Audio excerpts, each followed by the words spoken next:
is up? Welcome back to जीवनको अर्को नयाँ भ्लग र आज चाहिँ म देखाउन गइरहेको छु कि my cooking skills yes guys आज म बनाउँदैछु मासु हैन या आफ्टर अ लङ टाइम म भ्लग गर्दैछु मेरो क्यामेरा सेटअप्सहरू पनि त्यस्तै त्यस्तै भएर आएको छ होला एन्ड या भ्लग भन्दा नि म यसलाई खाना बनाइरहेको छु भने let's say cooking so of Jiwan अनि you have master chef Jiwan Nepali with the assistant यहाँनिर असिस्टेन्ट सेफ या ब्रो आज अनि हामी सिक्दैछौँ कसरी कुखुराको मासु बनाउँछ अब yes guys if you are the master chef तिमीले सिधै के गर्ने होला कुकिङमा आएर सरी डाडु पुग्यो चलाउन मात्र and the assistant chef has to do this all of the six पहिला सुरु उसले कसरी काट्छ कसरी के गर्छ भन्ने कुरा सिक्न जरुरी छ guys okay wait a minute भ्लगलाई अलिकति इन्ट्रेस्टिङ बनाऊ लेट्स कस्तो इन्ट्रेस्टिङ भन्दाखेरि अब यहाँ अलिक ठुलो भ्लगर हुनु अलिकति धनी मानी देखाऊँ होइन so will have to use another camera as well अनि अब हामी अर्को क्यामेरा सेटअप गर्छौँ अनि प्रोबेबली यो क्यामेराको भन्दा यो क्यामेराले चाहिँ अलिकति मोबाइलै फुटेजहरू आउँछ मतलब राम्रो क्यामेरा क्वालिटी दिन्छ यसले चाहिँ यसले भन्दा अनि फ्ल्यास अन रहेछ सो यो क्यामेरा सेटअप चाहिँ कहाँनिर गरौँ भन्दाखेरि यहाँनिर गरौँ होला यताबाट हेर्दा चाहिँ आगे सबै नै देखिन्छ होला देखिएछ भने यो क्यामेराबाट फुटेज पनि आयो म यतासँग बोल्दा बोल्दै गरेको कुराहरू पनि देखिन्छ होला तर देखिएन भने चाहिँ यो क्यामेराबाट फुटेज आएन यही क्यामेरा मात्र आयो भन्ने बुझ्दा हुन्छ है सो या आई होप म देखिरहेको छु यो क्यामेरामा होइन होल्ड गरिरहेको छु यस गाइज हामी कुकिङ सो गर्दैछौँ एज अ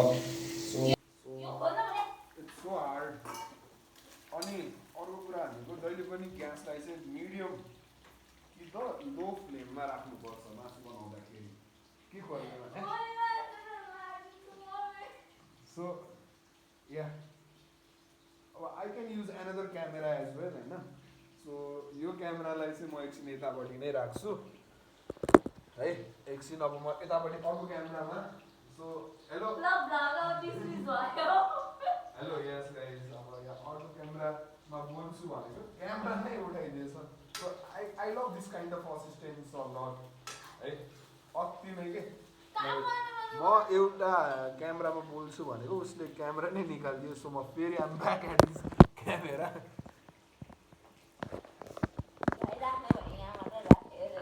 गाइज गाह्रो छ है गाह्रो छ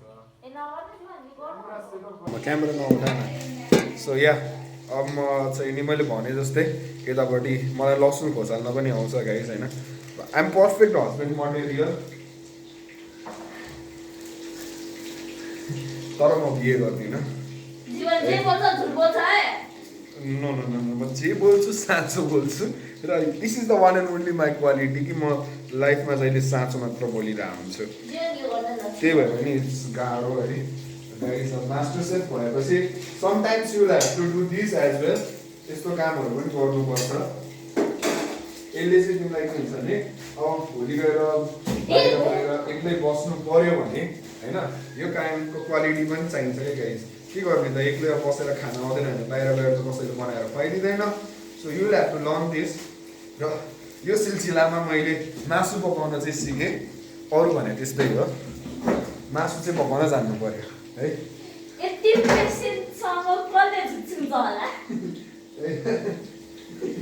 सो गाइस मेरो असिस्टेन्ट सेफलाई चाहिँ अलिकति ओ माई गॉड मेरो असिस्टेन्ट सेफलाई चाहिँ अहिले अलिकति गाह्रो परिरहेको छ आई होप म क्यामेरामा देखिरहेको छु मेरो भ्लग चाहिँ नभिडियोस् है मेरो दुईटै क्यामेरा राम्रैसँग चलिरहेको छ होला भन्ने म बुझ्न चाहन्छु होइन सन्तोष त नपान यही नै हेरेको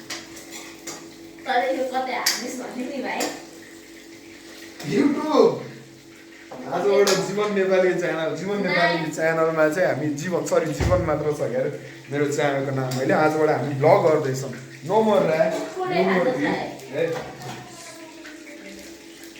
Yeah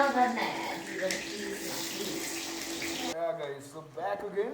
फेरि पनि यही क्यामेराबाट भ्लग गर्न. So it is more easier. अब चाहिँ हामीले चाहिँ यहाँनिर चाहिँ नि प्याज हालिसक्यौँ होइन. So first काम इज प्याजलाई त्यस्तो खासै डढ्न दिनु हुँदैन. मासु फ्लेममा भन्दा म बनाउँदैछु नि त. यस्तै हो गाइस. अब फेमस भएर चाहिँ गाह्रो छ ल गाइस. के गरे होइन कि लाइक प्याजलाई धेरै डढ्न दिनु हुँदैन क्या. अनि त्यस पछाडि अर्को कुरा भनेको अब प्याज हाले लगत्तै चाहिँ हामीले चाहिँ नि बेसार हालिहाल्नुपर्छ. बेसार हालेन भने चाहिँ काइन्ड अफ नमिठो स्वाद है. अब मेरो assistant wants to do the job. So म चाहिँ मास्टर सेफ हो अनि म हिजो आज सिकाउँछु बढी है. म हिजो आज बढी सिकाउने मात्र काम गर्छु. त्यस्तो हिजो आज कुकिङ न त्यस्तो गरिहाल्छ नि. मास्टर सेफ भएको ठुलो फाइदा. सो अब हामी बेसारको बट्टा निकाल्छौँ. अहिले नहालेर अब गाइस यस्तो भयो त. सेफलाई सिकाउने हो त अनि असिस्टेन्टले सेफलाई. सक्यो त गाइस यसरी.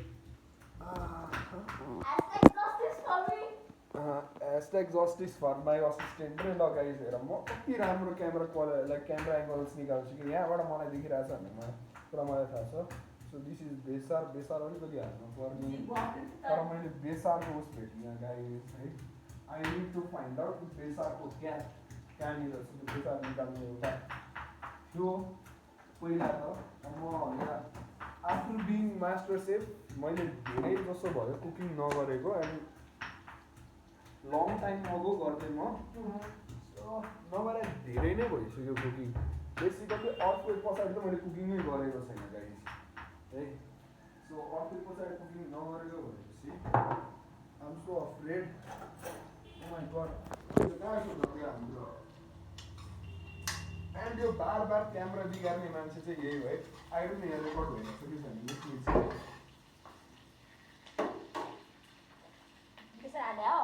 कस्तो आएको रहेछ रेकर्डै नभइदिनु. सो म त्यो क्यामेरामा ओके ल म एकछिन ल रोक्नु है. ल जानु ल. त्यो क्यामेरामा चाहिँ मैले चाहिँ नि के अरे रेकर्ड भइरहेछ होला जस्तो लागेर चाहिँ नि गरेको होइन. तर अनफर्चुनेटली मेरो त्यो क्यामेराको स्टोरेज चाहिँ सकियो कि. And I'm so afraid. मैले अघि यता कोठाभित्र आएको छु क्या. अनि सो भनेर त भन्यो जीवनले तर केही पनि गरेन जस्तो लाग्यो होला. सो गाइस मैले अघि नै पनि भनिसकेँ कि मैले मास्टर सेफ हो र मास्टर सेफले हिजो आज कुकिङ गर्दैन. उसले कुकिङ गर्दैन. मास्टर सेफ भनेको चाहिँ उसले असिस्टेन्टलाई असिस्ट गर्छ कसरी काम गर्ने. तिमी यो गर त्यो गर भनेर भन्ने मात्र हो उसले चाहिँ है. So I don't have to cook everything. Like you guys think master chef cooking so निकाल्यो अब यसले आज chicken bro. Master chef does not cook at all है. यो कुरा चाहिँ बुझ्नु. Master chef does not cook at all. Yeah so guys problem चाहिँ के भइदियो भन्दाखेरि भर्खरैसम्म के भनिरहेको थिएँ. Master chef does not cook at all. Yeah अब एउटा ह्याप्पी एन्डिङ जस्तै बनाएको त थिएँ होइन. प्रब्लम चाहिँ के भइदिएछ भन्दाखेरि दुइटै क्यामेरामा चाहिँ नि के अरे स्पेस सकिएछ क्या. एउटा क्यामेराको त मैले भ्लगमा अगाडि पनि भनेँ होइन. अनि अहिले भर्खर एडिट गर्दा यहीँ एडिट गर्दैछु म अहिले होइन. यसो यो फ्ल्यासले चाहिँ अलिकति उस भइरहेको छ प्रब्लम. सो म एडिट भन्दा नि जस्ट क्लिप मात्र जोडिरहेको हुन चाहिँ एडिट चाहिँ के छन त फिल्मोराहरू अनि प्रिमियर प्रोहरू एडिट गर्न त. तर यहाँ अहिले अलिक गरेको छैन भनौँ न. एउटा जस्तो जोडेर पस्किदिए मात्र देखाइदिए क्या तिमीहरूलाई ब्लग भनेको के हो भनेर. बेसिकल्ली त ब्लग कस्तो हुन्छ भनेर. अनि त्यही त भ्लग गरेको त्यसमा पनि अफ भएछ. अनि डज नट कुकमै सक्यो. सो यो चाहिँ एन्डिङको लागि है. एउटा एन्डिङको लागि भनेर बनाइयो. अब त्यस्तै अब 8-9-10 मिनटको जस्तो भिडियो भयो होला. हेरि नै हाल्यौ तिमीहरूले. मास्टर सेफ भनेको के हो भनेर थाहा नै भइहाल्यो. लु त ल बाई.